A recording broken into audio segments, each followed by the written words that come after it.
Good day at magandang hapon mga ka-GT, at ito nga po pala shoutout kay Kasmot, OG Roger Dimagila, shoutout sa iyo. Ayan, nagbakasyon daw po siya dito.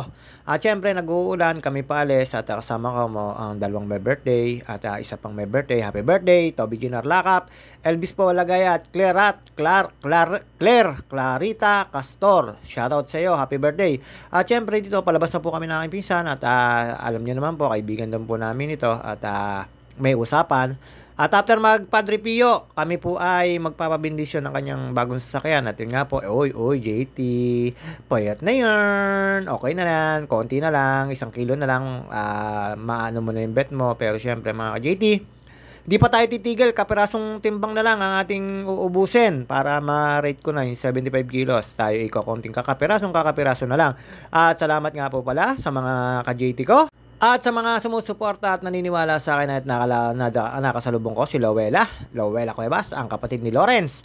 At dito po mga GT, dire-diretso lang po tayo dyan. Hindi ko po nakuna ng video ang ating resort dyan dahil po maraming mga naka-nudity. Baka tayo po ay maban mga ka-GT. Dire-diretso lang po tayo dito palabas, tapos nakasabay ko na po dyan yung aking isang pinsan at saka si Clarita. Inaantay ko na lang po at nilabas ko po yung sasakyan.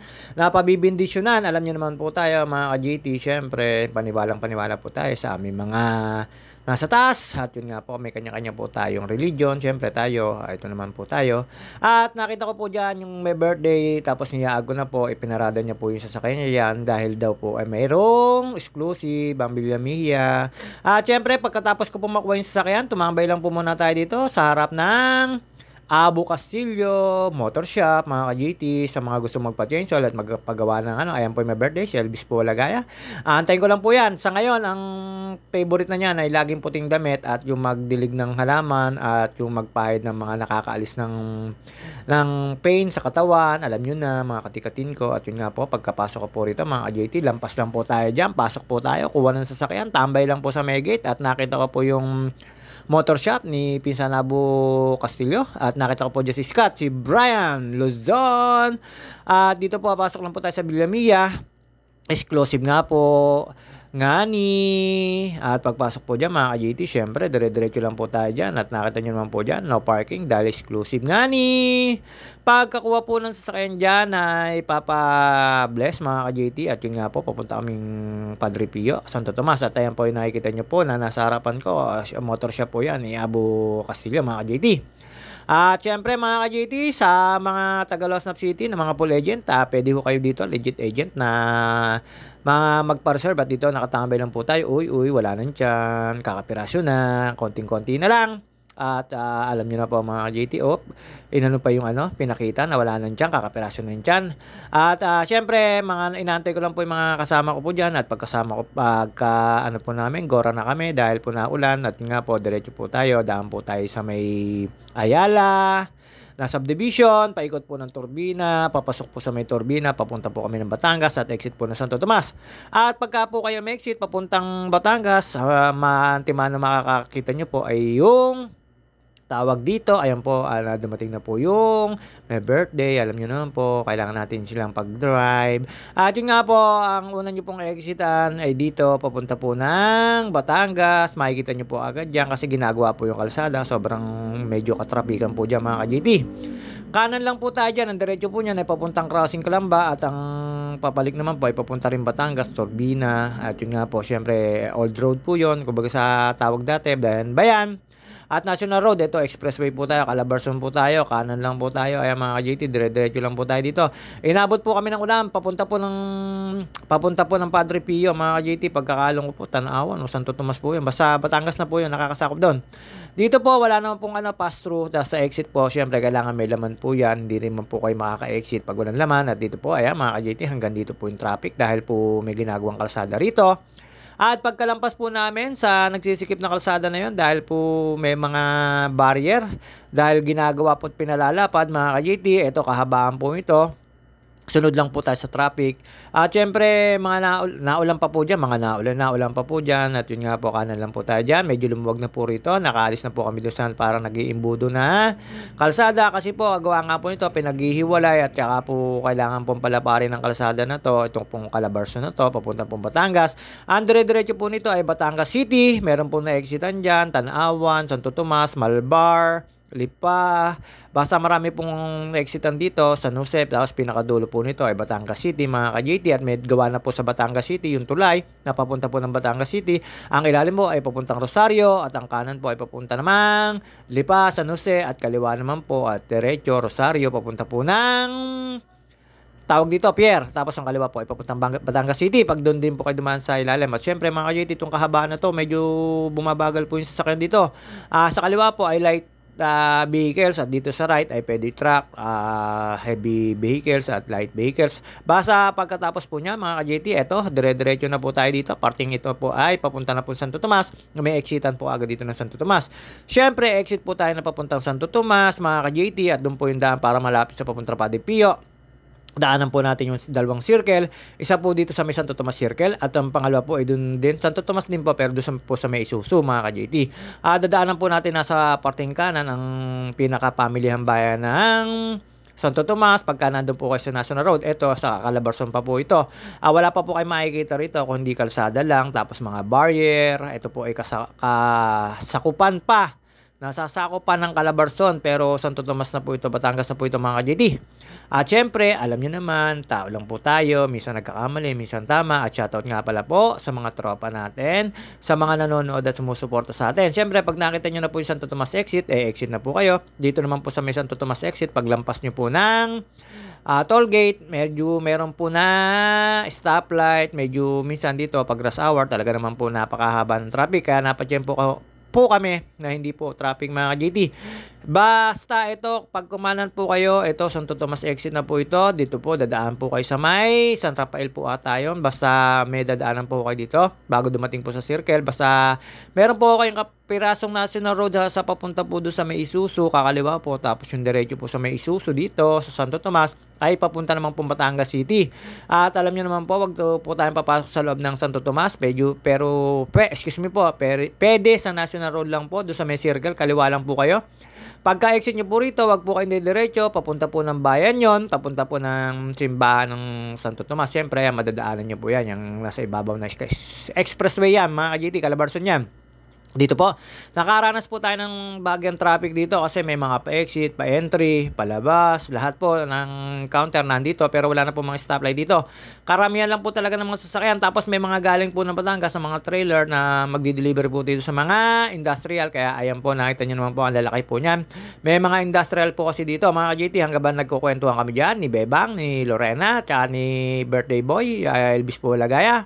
Ay tayo nagkakasayahan po dyan, tapos dire-diretso lang po tayo dyan, tapos nag-attend po kami ng misa. Siyempre, hindi mamaring hindi tayo magsisimba sa Padre Pio mga ka-JT. At dito po, dire-diretso na po tayo dito, after po ng konting traffic na yun, mga ganyan-ganyan pag-exit lang po, pagbigyan nyo na po, siyempre, para hindi na po maka-traffic.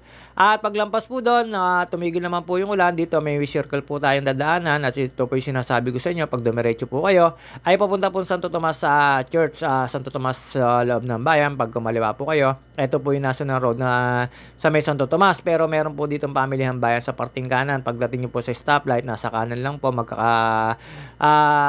duksong-duksong po ito. Tapos meron po dito isang maliit na mall, tapos nasa kaliwa po, pagkakaliwa nyo po sa may Isuzu, sa may isang circle, meron po kayo makikita ang Shoemart, mga ka-JT, yung kulay blue na sikat dito po sa ating bansa, mga ka-JT. Pagka meron po kayo nito, ibig sabihin, meron na po kayong magandang pamilihan, lalo pagka yung mga mall.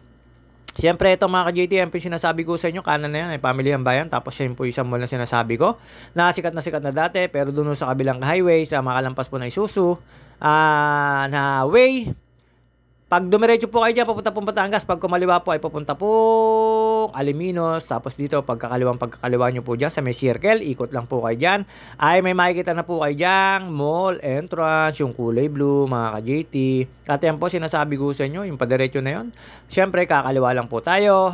Papunta po tayo ng Aliminos Way para po makapunta po tayo sa Padre Pio. At pagdating po namin sa Padre Pio, syempre simba. At after po nagsimba, pumanik po kami ng Tagaytay para kumain po sa isang sikat na restaurant na hindi pa raw po napapasok ni Bebang. Nung pumasok naman, nasabi, ang mahal naman pala daw ng bilihin, pero doon niya gusto kumain. Ayun, puro panakit batok ang in-order. Puset, chicharon, bulaklak, tapos crispy pata at saka bulalo. Yun naman na solve kami. Ayan, pagkatapos po namin doon, makalampas dito. Ito, yung makikita nyo po yung anong yan. Tawiran na yan. Yan na po ang sign na papasok na po kayo ng Padre Pio, mga ka-JT. Kanan lang po tayo dyan. Pagkakanan nyo po dyan, dire-diretso lang po dyan. Hindi ko po alam kung ilang kilometro. Pero makikita nyo naman po yung unang entrance ng isang ano dito, simbahan, mga ka-JT. Yung sikat na sikat po rito na Padre Pio. Siyempre, doon po kami sa may kabila, sa may arko. At doon po kami kumaliwa at doon po yung pa-blessingan. At pumanik pa po kami papuntang taas dito, mga ka-JT. Dadaanan nyo po yung unang entrance pero hindi naman po tayo doon at doon po tayo pupunta sa kabila sa may arko. Doon po sa marami naka-parking at alam nyo naman po, mga ka-JT, siyempre magsisimba po tayo, mag-aalis ng kasalanan, lalo po yung isang kasama namin na high blood. Lahat ng biro pinapatulan at lagi na lang nakasingal. Tawa po kami ng tawa. Tawanan lang po kami ng tawanan. Pero syempre biruan, yung nakatulog at nakapagsimba, naging relax, medyo naging kampante. At yan, pasok po tayo dyan. Padre Pio na po ito, mga ka-JT. Papunta na po ng parking lot at marami po naman parkingan dito. Wag lang po kayo pupunta dito ng piyesta at saka ng linggo. Sigurado po ako hindi magkandamayaw po ang mga tao rito. Sobrang sikat po ito dito at sobrang marami po mananampalataya dito, mga ka-JT. Dire-diretso lang po tayo dyan. Ayan, marami pong parkingan dyan. Pero syempre kami magpapablessing ng sasakyan habang kami nagsisimba at yun nga po nagpalista ang may-ari ng kotse na to. At syempre, di maring din natin sasamahan ng birthday boy, libre ni birthday boy, ayan, pasok ko kami dito. At turn right lang kami at doon daw po nakapwesto yung binyaga na yung pa-blessing, ayan, nakita nyo naman po yung birthday boy, all white with katinko and pang-alis ng sa katawan.